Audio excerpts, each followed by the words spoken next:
Poszedłem na tę komisję, bo ja byłem ochotnikiem, no, gdzie pan, do jakiej broni pan chce iść? To była już tradycja rodzinna, bo mój stryj był w pierwszym pułku szwalerzeru i ja chciałbym do kawalerii. Na komisji poborowej dostałem przydział do kawalerii.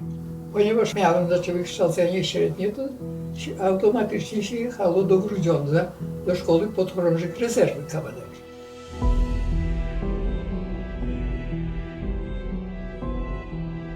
A mieliśmy wybór broni. I jak ja byłem wyćwiczony już, to gdzie pójdę? Do kawalerii. Poszedłem do wojska, tam do 10 Ułaru. W 1938 był został wzięty na szkołę podoficerską. Szkołę podoficerską kończyłem u Baranowicza. Wybuch wojny zastał mnie w służbie czynnej w Wołkowysku w składzie Suwalskiej Brygady Kawalerii.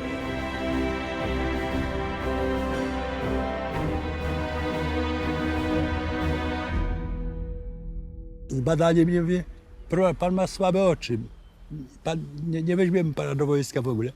A ja dosłownie, jeszcze wtedy jest gorący człowiek, nie taki wyschły biur jak dzisiaj. Ja uklękłem, mówię, panie pułkowniku, błagam, niech pan mi nie rujnuje życia, jeżeli ja nie pójdę do wojska, żadna panna ze mną nie zatańczy.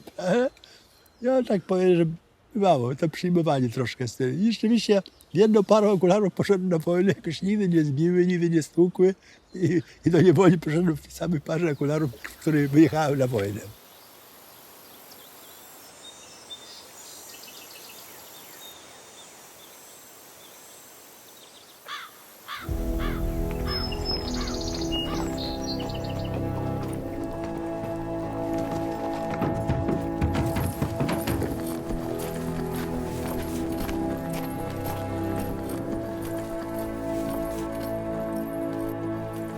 Pierwiaczonek, bierz się do roboty!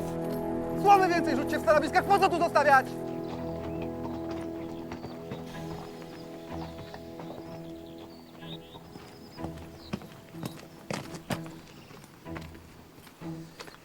Panie rotmistrzu, porucznik Makowiecki. A, to pan. Prosto z Belwederu.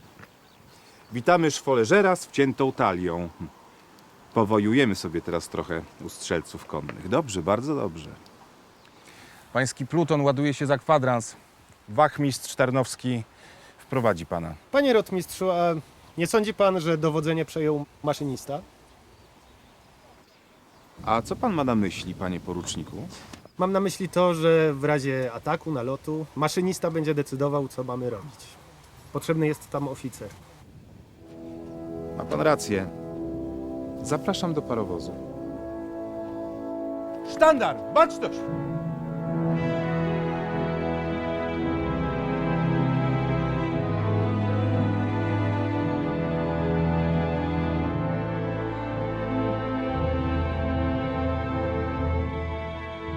Aż do lata 1939 roku trzeci Pułk Strzelców Konnych znajdował się w składzie Nowogrodzkiej Brygady Kawalerii, aby tuż przed mobilizacją zostać przydzielony do Brygady Suwalskiej. Jej dowódcą był generał Zygmunt Podhorski, doskonały oficer, weteran 2 wojen. I pamiętam się u nas, że jesteśmy w dyspozycji naczelnego wodza, czyli jeszcze nie wiadomo, co z nami ma być. A tam już się zaczął od razu bardzo ciężkie walki od pierwszego i właśnie nas wtedy skierowano do trzypułkowej brygady generała Podhorskiego, czyli Suwalskiej. Także ja w ten sposób dołączyłem do tej brygady, całą wojnę spędziłem z brygadą suwalską. W trzecim dniu wojny pułk opuścił garnizon w Wołkowysku, aby połączyć się z brygadą w rejonie Augustowa i Suwałk. Natychmiast jednak wraz z brygadą został przerzucony w okolice Łomży.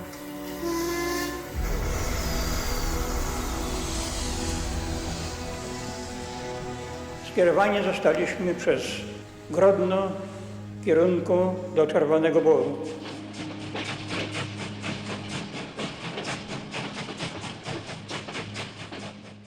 Tam nagły wyładunek w związku z tym, że latał już nieprzyjacielski samolot nad stacją Czerwony Bór.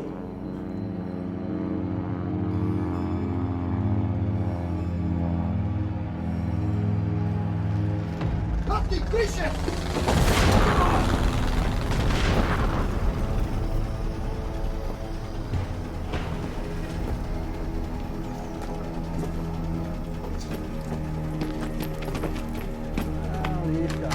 Wstawaj! Już się skończyło! Wstawaj!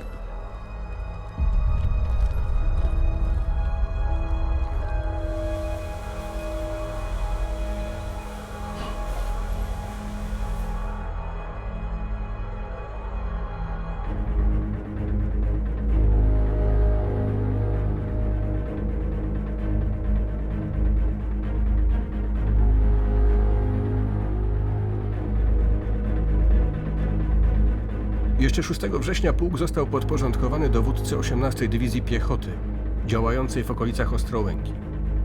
Pułkownik Stefan Kossecki nakazuje pułkowi osiągnięcie marszem nocnym rejonu Lasów Grodzisk przy szosie Ostrołęka-Ostrów Mazowiecka z zadaniem osłony południowego skrzydła dywizji. Rozkaz skierował nas do Czerwina. Tam mieliśmy spożyć zaporę przeciw wojskom generała Guderiana. Tam była pierwsza walka.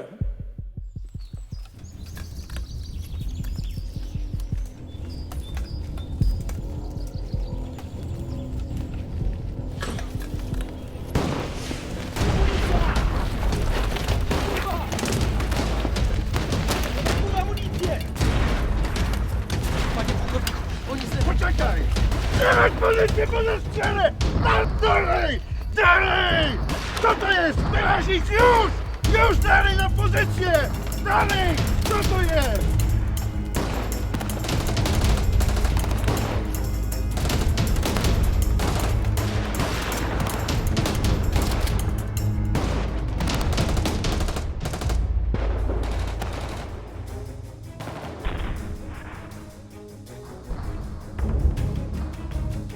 Chrzest bojowy pułku trwał przez 3 dni.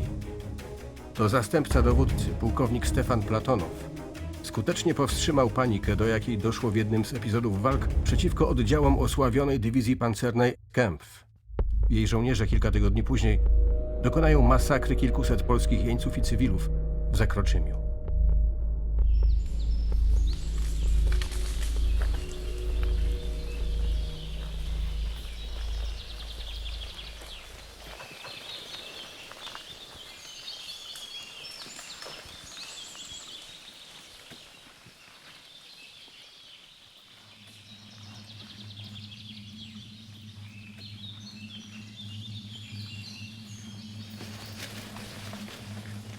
Niemcy.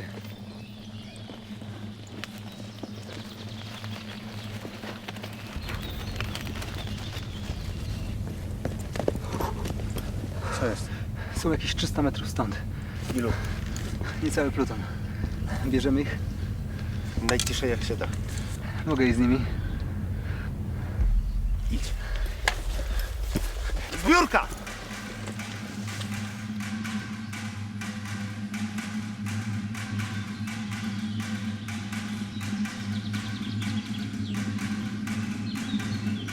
Bagnet na broń.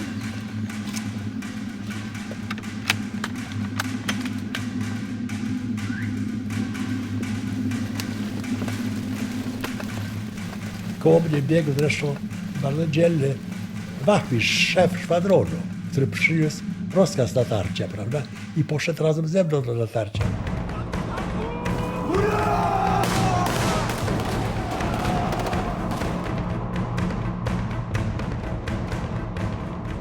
Ale ten Niemiec to się podniósł, skierował w niego swój karabin i zastrzelił tego szefa szwadronu.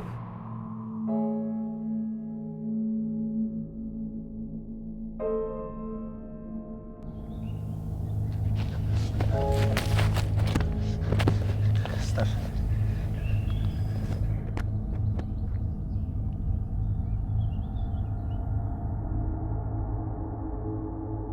Walka trwała 3/4 dnia, kiedy się zrobiło już ciemno, rozkaz wycofania się i przemarszu marszem podróżnym do Śniadowa.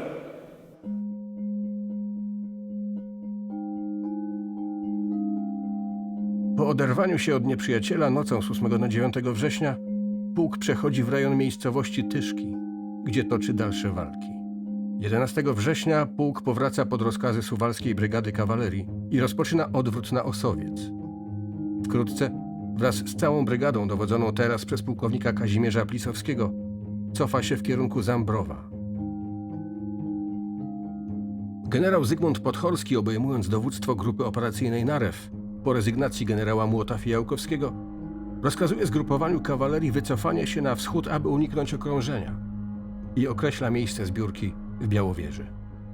Jestem w straży tylnej pułku, który się wycofuje. Chociaż mam jeszcze szperaczy tylnych, i nagle czuję, że mój koń zaczyna się potykać. O, to niedobrze, abyśmy galopem odlatywali. Nawet nie karierę może, ale już takim szybkim. No nie? Nagle drugie potknięcie, że nagle uderzyła chrapami w ziemię i leży mi kobyła. Ona dobrze nosiła, pamiętam, ale właśnie za delikatna była na mnie. No. Co tu robić? Niemcy jadą, prawda, już są tam w zasięgu głosowym. Myśmy uciekali, a ja nie mam konia nagle. Ale nagle patrzę, to są takich cudów jakieś. Stoi koń żołnierski, przywiązany do płotu. No więc ja skoczyłem do tego konia i zacząłem ryczeć z całych tych: hej, żołnierzu, żołnierzu, tam strzelcu konny czy coś, gdzie jesteś? Odezwij się, prawda?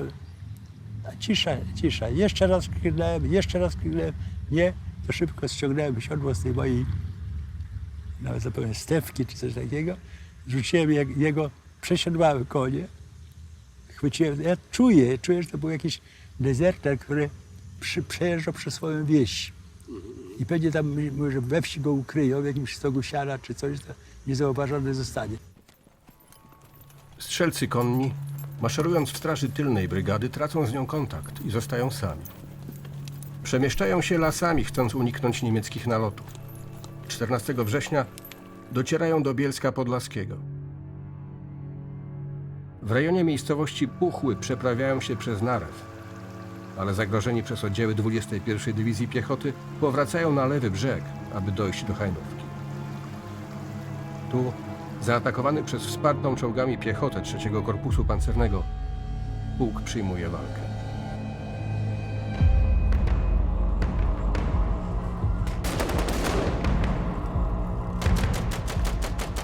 Gdy już Niemcy zaczęli trochę pokazywać się, Niemcy, nawet ich pociski jeszcze sami nie pokazali się już strzelać. Więc kapral Berdaczonok od razu zaobserwował i otworzył ogień.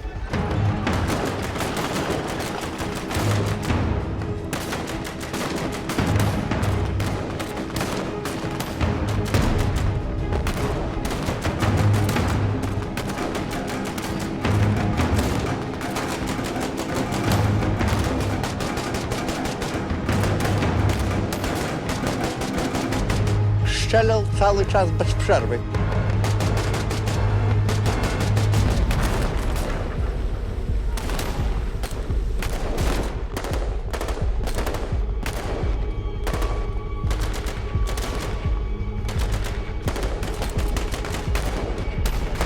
Później w pewnym momencie ja widzę, że zakurzyło się dookoła Berwieczonka, zakurzyło się od pocisku, pociski i ten kurz do góry lecieć i w pewnym momencie ten karabin przestał strzelać.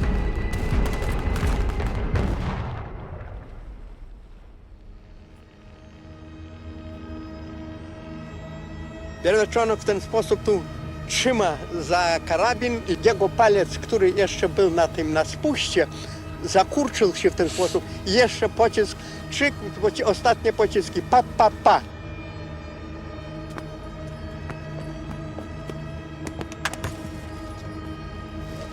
Berdaczonek, palec.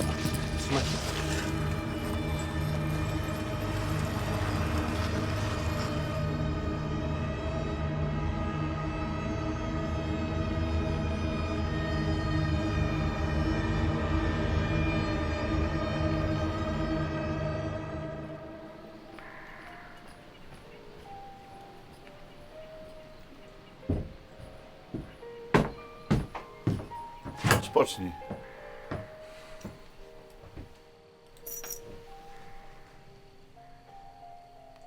Kto?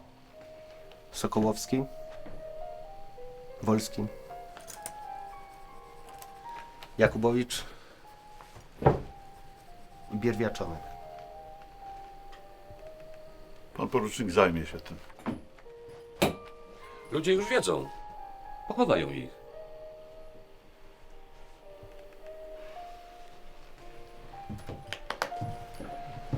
A teraz dokąd, panowie? To tajemnica wojskowa. Do garnizonu musimy, do Wołkowyska. Wszystkośmy zjedli, wszystkośmy wystrzelali. Do Wołkowyska. Dziś, 17 września, w godzinach rannych, wojska sowieckie przekroczyły od wschodu polską granicę. Wódz naczelny nakazuje z Sowietami nie walczyć, chyba że w razie natarcia z ich strony albo próby rozbrojenia oddziałów.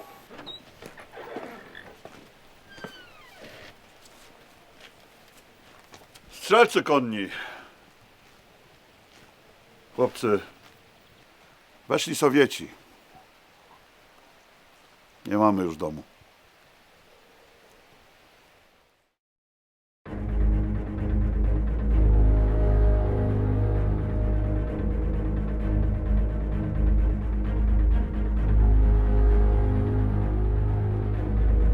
Po wkroczeniu na ziemię Polskiej Armii Czerwonej dalszy marsz do Wołkowyska nie ma już sensu.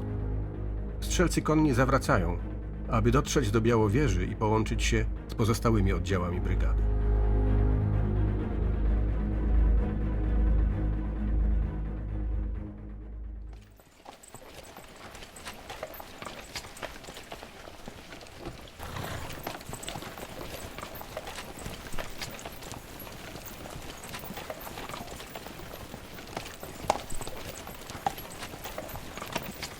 Idźcie do domu!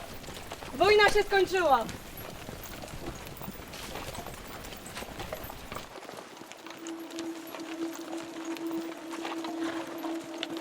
W Białowieży pułk miał kilkanaście godzin na wypoczynek i doprowadzenie ludzi i koni do gotowości marszowej. Tam też dotarł 4. szwadron, który 13 września odłączył się od pułku. 20 września w Białowieży pułki Suwalskiej i Podlaskiej Brygady Kawalerii ulegają reorganizacji, tworząc dywizję kawalerii Zaza, biorącą nazwę od zdrobnienia imienia swego dowódcy generała Zygmunta Podhorskiego. Ponosimy oczywiście ciągle straty, ale z drugiej strony siły podhorskiego generała nie malały, tylko rosły ciągle. Dlaczego rosły? Dlatego, że żołnierz, który jest pobity i oderwany od swojego oddziału, szuka, to jest prawo, które ja odkryłem i czy zdefiniowałem, szuka nie swojego dowódcy, tylko dobrego dowódcy. Nie? I wobec tego Podhorski bardzo szybko zasłynął jako doskonały dowódca trzymający świetnie tą swoją brygadę.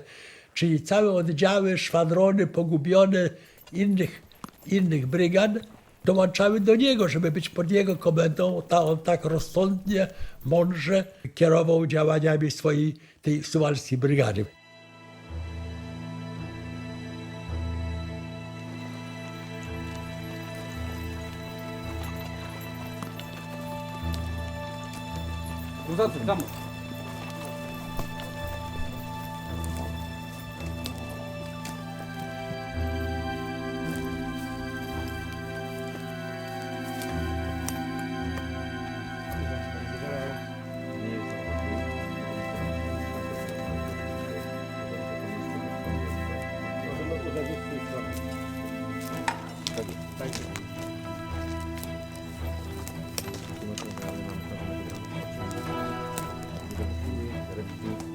Jest dobrze.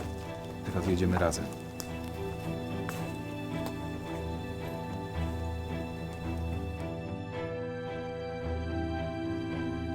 Teraz zgrupowanie składało się z 2 brygad.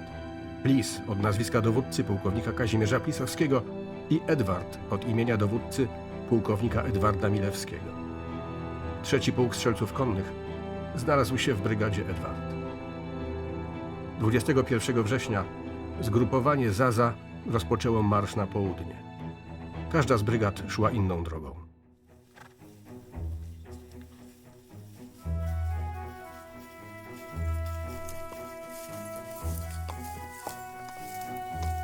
Ja się znalazłem, bo ja byłem na patrolu oficerskim. Generał lubił mnie wysyłać, bo ja, może i nawet jedyny, jak przyjeżdżałem do wsi, to łapałem sołtysa, jak nie znalazłem sołtysa, bo nie rozchowali, to kazałem wymywać drzwi do urzędu i szybko zrywałem taktyczne i strategiczne mapy, które były, prawda, dla użytku zwyczajnego, bo to były doskonałe mapy.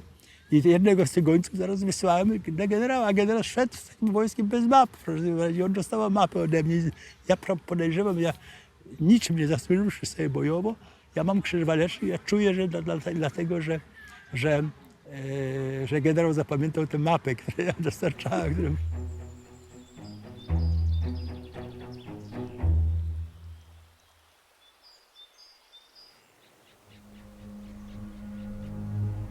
W tym czasie, czyli w nocy z 21 na 22 września, trzeci szwadron odpoczywał jeszcze po długim marszu z Białowieży. Dowódca pułku, pułkownik dyplomowany Jan Małysiak, wezwał do siebie dowódcę trzeciego szwadronu, rotmistrza Wiktora Gosiewskiego i powierzył mu zadanie przeprowadzenia wypadu, którego celem było opanowanie wsi Kalenkowicze, a tym samym otwarcie drogi dla brygady kawalerii Edward. Dla uczestników wypadu ustalono hasło rozpoznawcze Janek.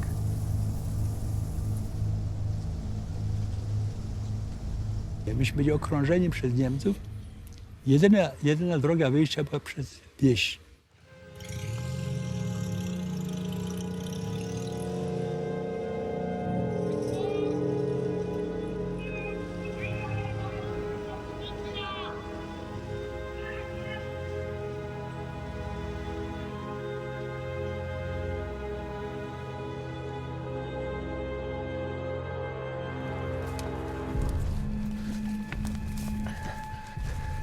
Panie rotmistrzu, przez groble, inaczej się nie da.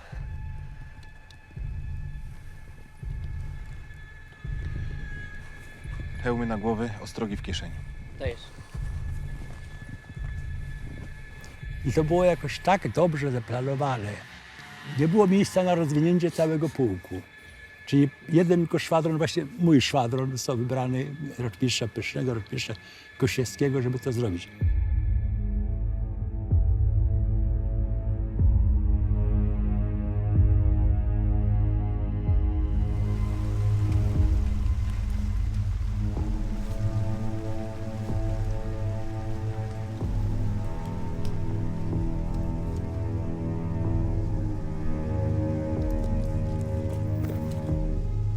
Ta wieś była zajęta przez Niemców. Trzeba było kilometr iść po tej grobli, uderzyć na Niemców, zlikwidować placówkę i otworzyć drogę dla reszty. Nie w krok oczywiście, żeby żadnych głosów. Oczywiście nie było mowy o zapaleniu papierosów czy coś. Przez tą wąską groblę na takie pole.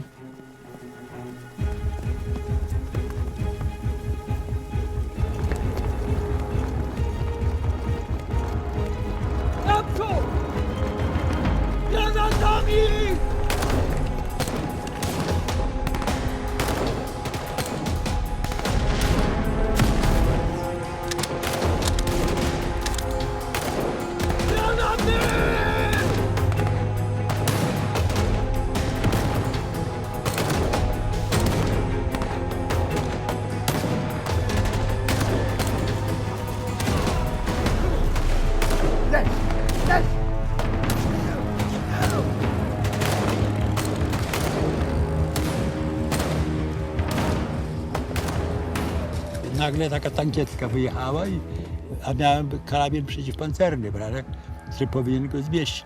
Więc leżeliśmy na drodze, czekając na ten zbliżający się wóz. Czekaj, jeszcze nie. Strzelaj! No strzelaj! Strzelaj!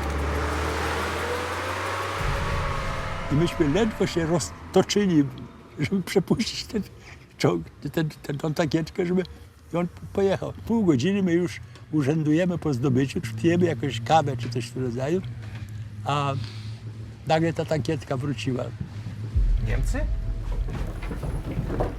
Najbezczelniej w świecie wjechała między nas, pojechała w głąb wsi, a to nie było czym zatrzymać. Ani szablą, ani lancą nie zatrzymać się tankietkiem. On zawrócił, on myślał, ocenił, zobaczył ile tam probanych Niemców było.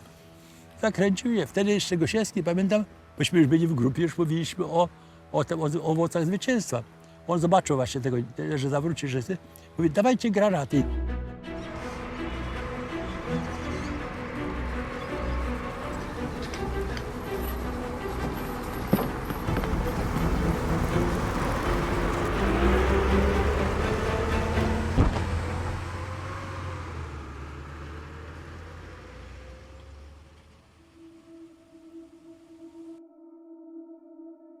Wypad na Kalenkowicze otworzył brygadzie drogę na południe.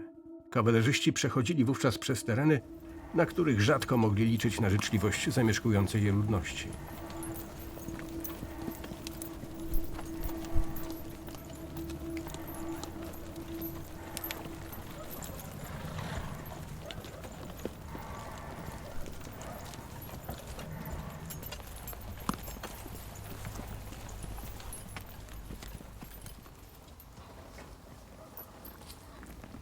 Poruczniku Makowiecki.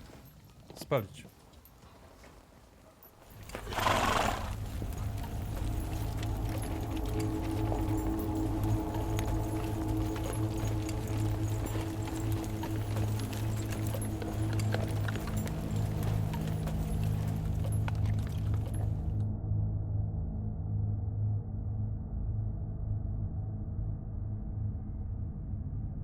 W nocy z 24 na 25 września oddziały brygady ruszyły w kierunku Buga, a 26 dotarły w okolice na południowy wschód od Białej Podlaskiej.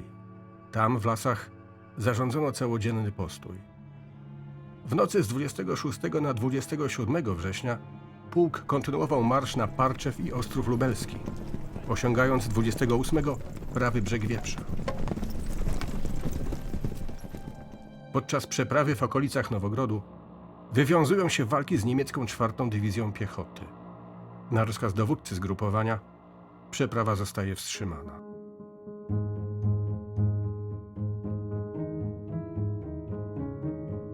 W tej wojnie kawaleria już zawsze powinna walczyć pieszo. Według regulaminów koń miał być tylko środkiem transportu żołnierza. Wielokrotnie jednak w czasie wrześniowej kampanii zdarzały się sytuacje, kiedy kawalerzyści w szyku konnym musieli podjąć walkę lub uniknąć jej, jeśli wynik byłby z góry przesądzony.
Najbardziej mi trwa i do dzisiejszego dnia nie mogę zapomnieć przeżycia, które nie miało nic wspólnego z wojną, chociaż to było na wojnie.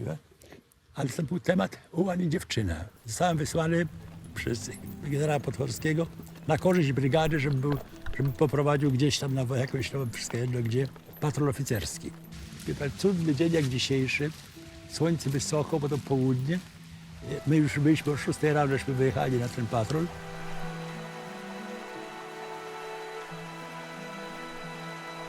Przypomniałem sobie czas napoić konie. Piękne obrazy, słońce cudownie świeci, ten pięknie przeklęty wrzesień, prawda? Ja siedzę na koniu, prawda, żeby mieć wysoki horyzont.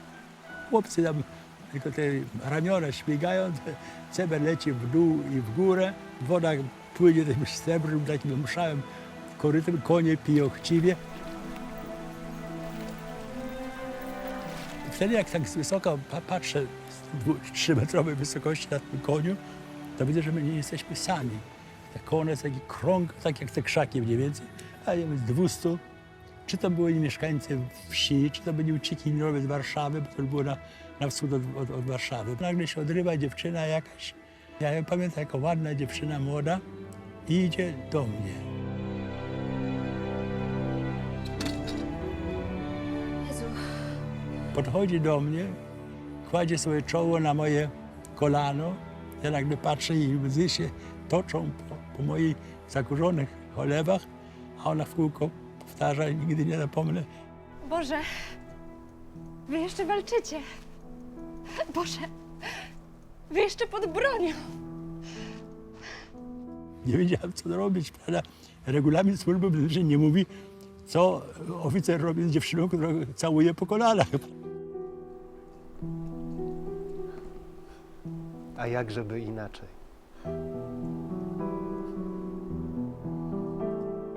Jana Krzyż zatoczyła się, obróciła i tym samym niepewnym krokiem zginęła mi na zawsze w tym kręgu uciekinierów, z którego przyszła. I cóż, wspaniała dziewczyna, ile trzeba było odwagi takiej cywilnej, żeby w oczach, jako dziewczyna, na oczach takie całe się oderwać i podać taki zaś akt hołdy żołnierzowi, który już przegrał wojnę, ale jeszcze walczy.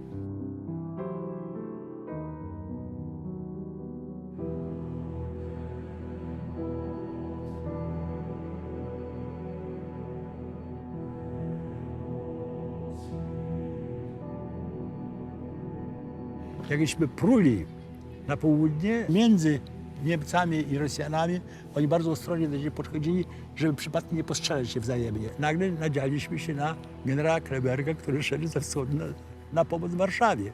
Dwaj generałowie się spotkali i uzgodnili, że Kleberg jest starszy. On miał 2 dywizje piechoty i wiele różnych dodatkowych tych i artylerii. Doszła do tego właśnie dywizja kawalerii plus półbrygada Skrzyńskiego.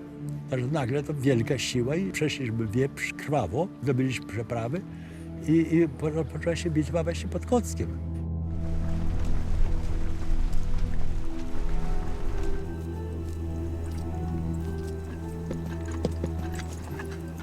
Panie pułkowniku, melduję drugi szwadron.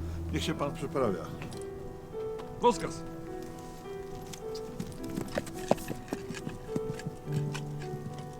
Nasi saperzy zrobili most taki pontonowy. Część kawalerii przejechała przez ten most, tabory. Nasz szwadron przeprawiał się przez rzekę na koniach.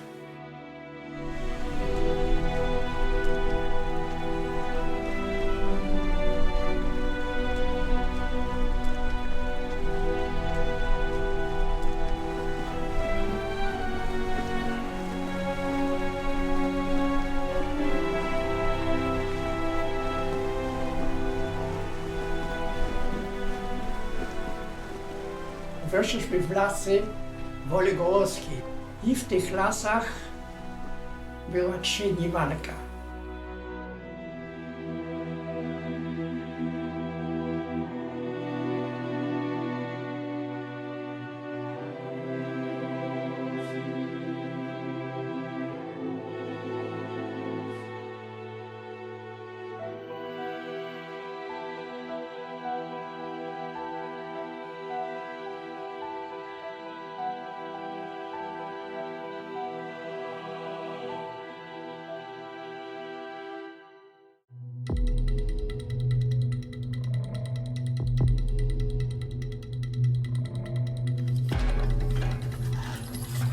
Wstępem do bitwy pod Kockiem było zniszczenie 1 października pod Annówką niemieckiego zwiadu zmotoryzowanego, który wpadł w zasadzkę 2 pułku ułanów wzmocnionego działkiem przeciwpancernym z 5 pułku.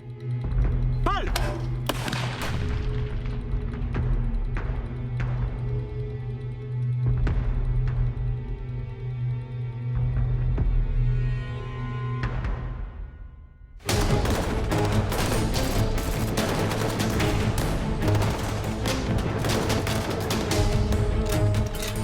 Sporym niemieckim błędem było zlekceważenie napotkanych polskich oddziałów, ocenionych na niezorganizowaną grupę, którą pokonać będzie można siłami batalionu.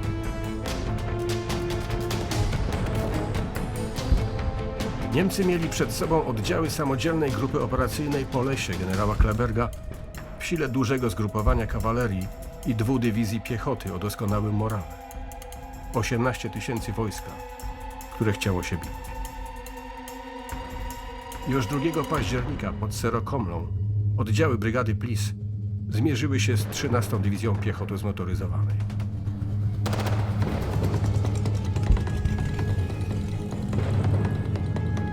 Pod tą Serokomlą na przykład, to tam dochodziło do dużych starć z Niemcami, bo Niemcy najpierw wyjeżdżali niespodziewanie w ogóle na nasze umocnienia, na armatki przeciwpancerne i tak dalej.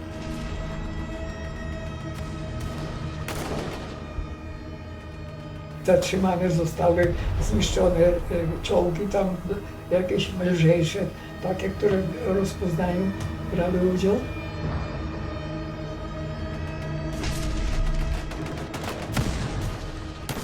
Ja byłem dowódcą RKM. Ja patrzę, mówię, amunicja, nie ma amunicji. Ja mówię, a gdzie masz skrzynki z amunicją?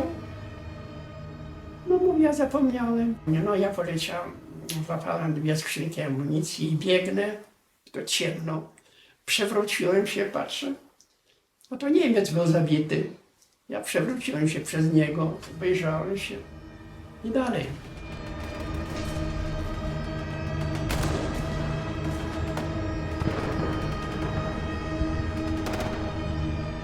Kiedy już Niemcy podeszli w ogóle bardzo blisko do natarcia, to dowodził tym szwadronem, gdzie mówię już dowódcy szwadronu nie było, porucznik Szłomowski.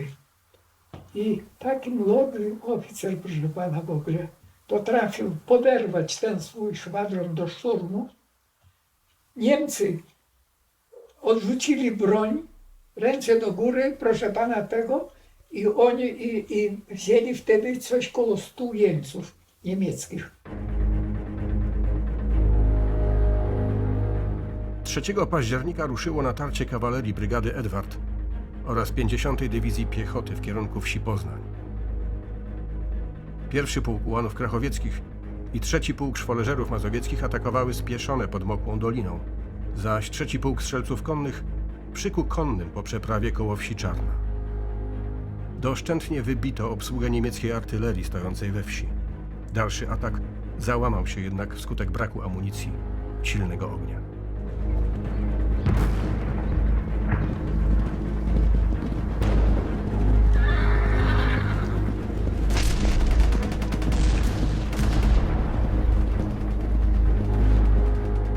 W nocy polskie oddziały się przegrupowały.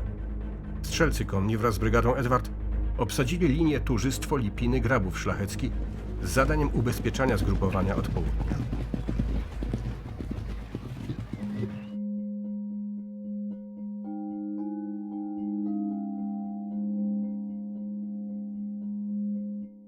Gdy nazajutrz Niemcy opanowali Wolę Głoską, zagroziło to odcięciem polskich oddziałów. Strzelcy konni wraz z batalionem piechoty niebawem rozwinęli się do natarcia około kilometra od klasztoru. Kawalerzyści zaatakowali lewą flanką i lasem, żeby możliwie od tyłu zaskoczyć niemiecki karabin maszynowy, którego obsada ulokowała się na lewej wieży kościelnej.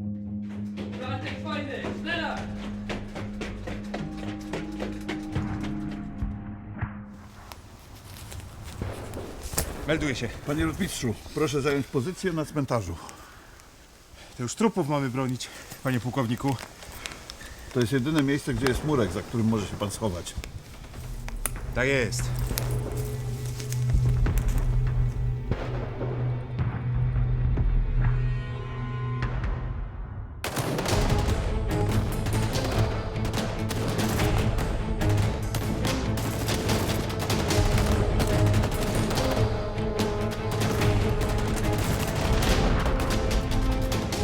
Zdejmij tego z wieży, bo nas wszystkich wykluczy. Odsuń się.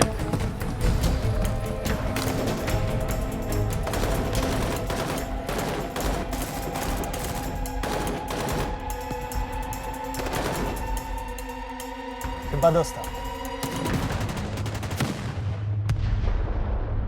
tym czasie natarcie piechoty osiągnęło skraj Woli Głowskiej.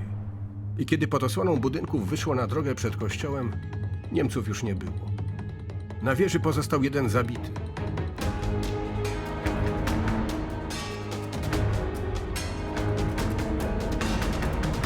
Czwartego października dwie dywizje niemieckie ruszyły w kierunku Buga z zadaniem zniszczenia samodzielnej grupy operacyjnej po lesie w rejonie Wola Głowska, Adamów, Krzywda.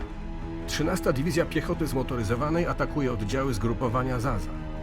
2 bataliony piechoty nie wytrzymują uderzenia i wycofują się.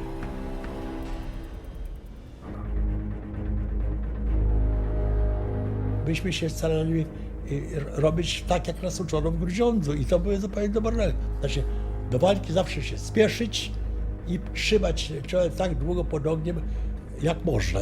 Jak uznamy, że już nie można, to wtedy na sygnał albo konie podgalopowały do nas, albo myśmy biegli za jakieś tam stodoły czy coś, gdzie za tą stodołę blisko były konie. Skakaliśmy na konie, prawda, i odskakiwaliśmy na dalszą pozycję.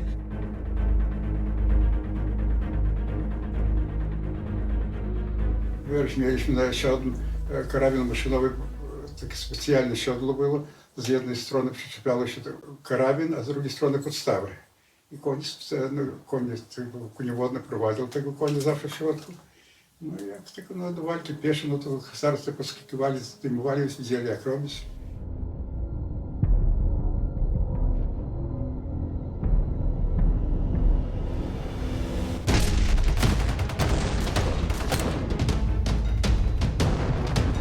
Do nocy kawaleria nie zdołała wyrzucić nieprzyjaciela z cmentarza, pomimo kilkukrotnych ataków.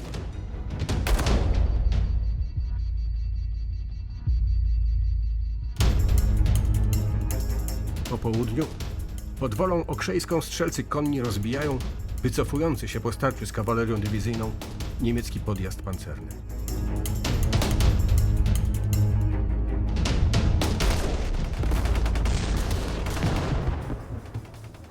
Generał Kleberg, spodziewając się wejścia do bitwy 29. Dywizji Piechoty Zmotoryzowanej nazajutrz wieczorem, postanawia główne siły skierować przeciwko 13., a po jej pokonaniu zaatakować nadchodzące niemieckie siły.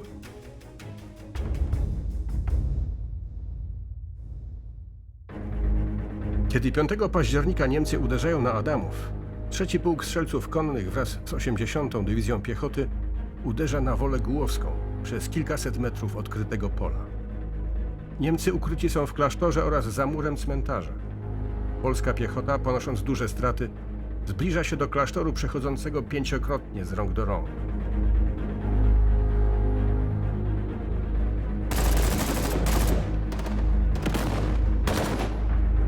Wykorzystując chwilę, gdy Niemcy zmieniają stanowiska ogniowe CKM-ów, piechota i strzelcy konni atakują, wyrzucając Niemców z cmentarza i klasztoru.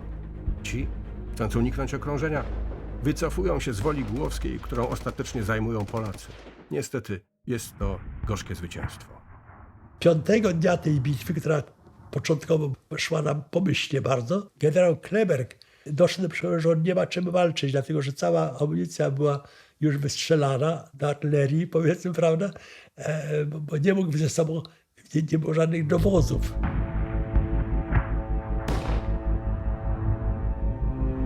Wszystkie zasoby, także już nie było ani rezerw wojska.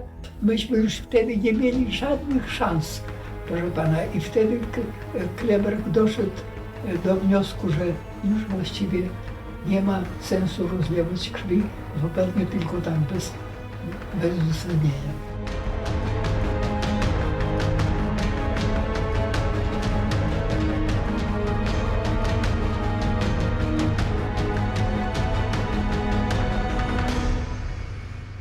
I generał Kleberg się zdecydował poddać, a na to Podchorski mówi, że nie, ja się nie zgadzam, bo ja rozumiem pana generała, że wy piechota już nie macie amunicji, nie macie czym walczyć, nie macie bandaży, nie ma jedzenia, bośmy objedli już, bo na chwilę byliśmy przez tydzień czy przez 5 dni w jednym miejscu, to już objedli. Ale my mamy konie i możemy jeszcze jechać. I myśmy dostali rozkazy, każdy pułk dla siebie, przerywać się przez rzekę, tylko te Świnice tamtejszą, tak, zbierać się w jakichś lasach Zawada i będziemy próć dalej na południe.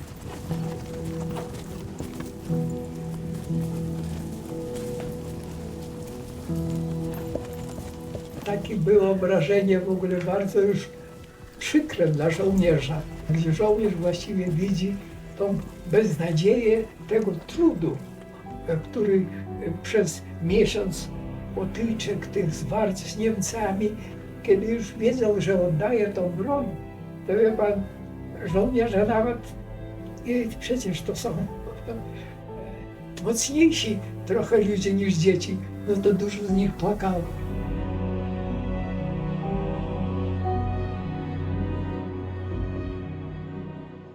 Ale generał sam zorientował się, krótko mówiąc, że pan wierzy, że jesteśmy otoczeni.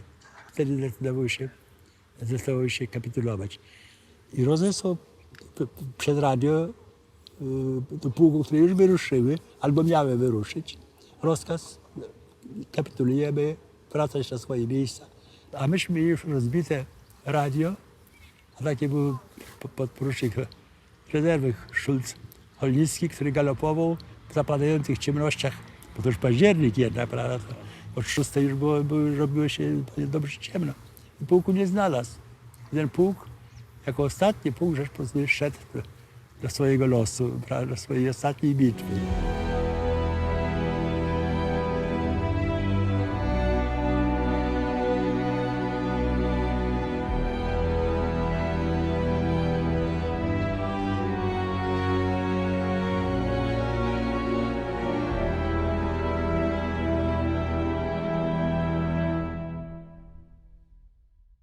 Zmęczeni, głodni, legliśmy na odpoczynek. Niestety, nie było nam dane spędzić nocy. Gdzieś około godziny 12 rozkaz formować kolumnę marszową. Pułk nasz miał się przedrzeć przez otoczenie wojsk niemieckich. Weszliśmy w wieś Kalinowy Dół.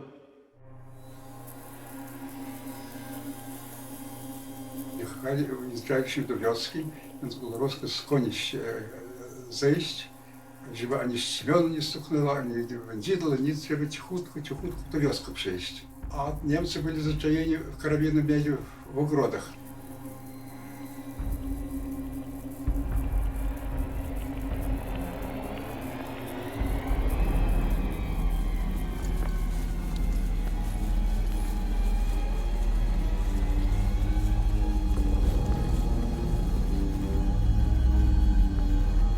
Chyba jest tu bezpiecznie, nie? Ja nie lubię takich miejsc.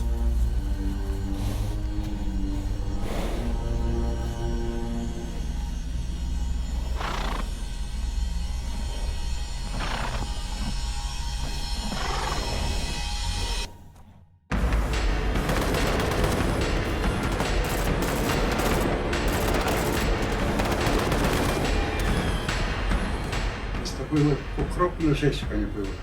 Piski, konie i ludzie, bo to wie pan, jak na wiosce takie wąziutkie, takie pokręcane jeszcze płotami, no to nie było gdzie tam ruszyć się.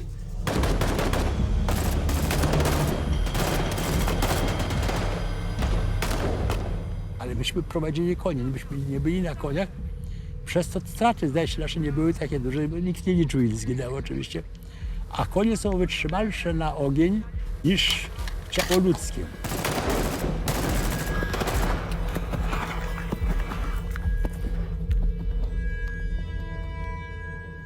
Udało mi się, nie wiem dotąd jakimś cudem, uzbrojony, wskoczyć na konia. Złapałem tylko strzemiono, odparłem inne napierające konie i udało mi się skoczyć na siodło. I galopem cwałem poprzez te pole do najbliższego lasu. Błagaliśmy te konie, żeby nas wyciągnęły z tego korka, z tej strasznej butelki, prawda? No i one wyciągnęły nas, prawda? I potem oczywiście rzuciły, bo nikt, trzymający się ogonia końskiego, jak one przeszły w galop, to myśmy odpadli jak gruszki na wietrze, prawda? Od tych koni. I konie poszły w las, a my w las też, ale już na nogach. Nagle poczuliśmy tą biedotę piechura.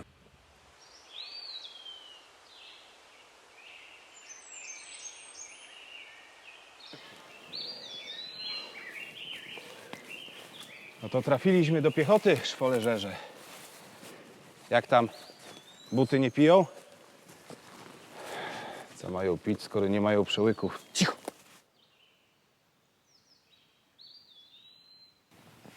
Są nasi.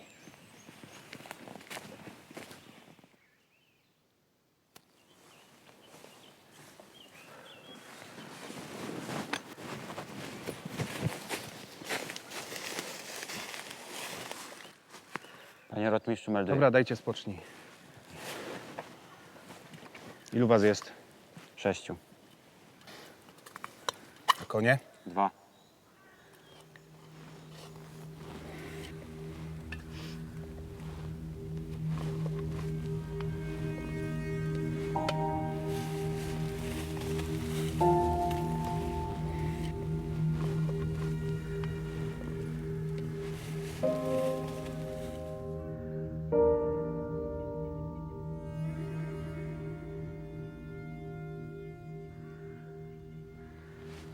W pierwszej wiosce oddajcie je gospodarzom.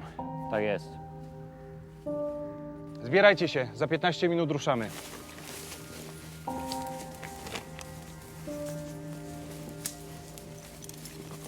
Stało się parę rzeczy przez to. Po pierwsze, pułkowi została oszczędzona gorycz kapitulacji jako pułk, prawda? Po drugie, staliśmy się ostatnim pułkiem Rzeczypospolitej walczącym w kampanii wrześniowej, prawda? Po trzecie, myśmy przedłużyli kampanię wrześniową jeden dzień, bo to już był 6 październik, a nasza historiografia mówi, że kampania wrześniowa się zaczęła 5. Ja zawsze poprawiam, nie 5, bo myśmy byli jeszcze regularnym oddziałem, częścią bitwy, ktoś stoczyliśmy bitwę jeszcze, chociaż to była 3 rano, ale jednak to był już kalendarzowo 6 październik.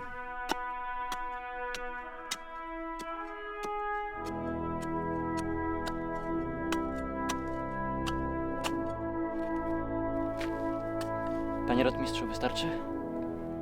Wystarczy. To nie mogiła.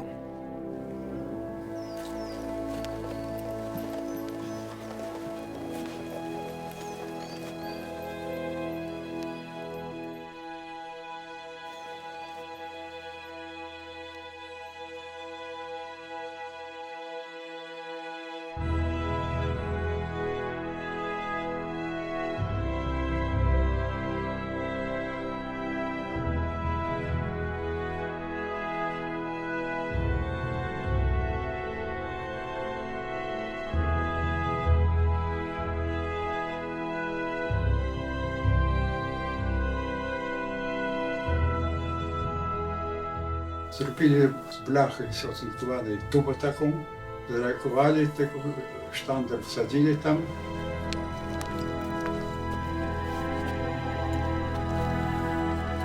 Zrobili protokół, do butelki włożyli, zakorkowali i zakopali.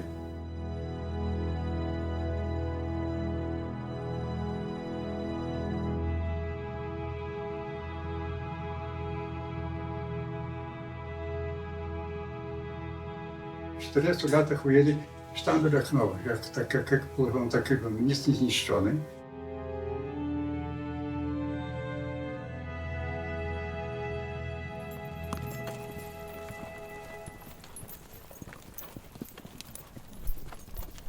Miałem takiego przyjaciela Zaleskiego, on stał w miejscu, przed którym, przed drugim ułanów, spacerował generał Podchorski ze swoim adiutantem, majorem Bonieckim.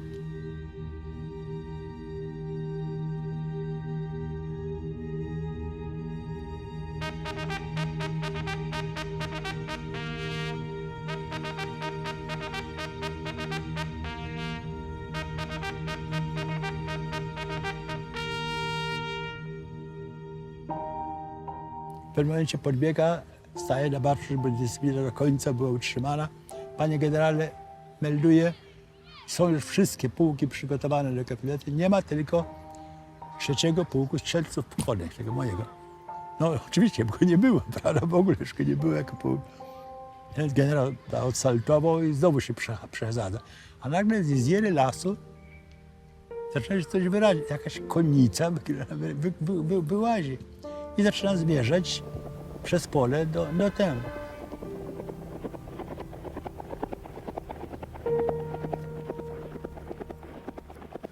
A te konie już od razu jak poczuły inne konie, to przeszły z kłusa na galop i pędzą. Jest i 3. pułk strzelców konnych, panie generale. Czego oni tak się spieszą do niewoli? A te konie przeszły już w cał.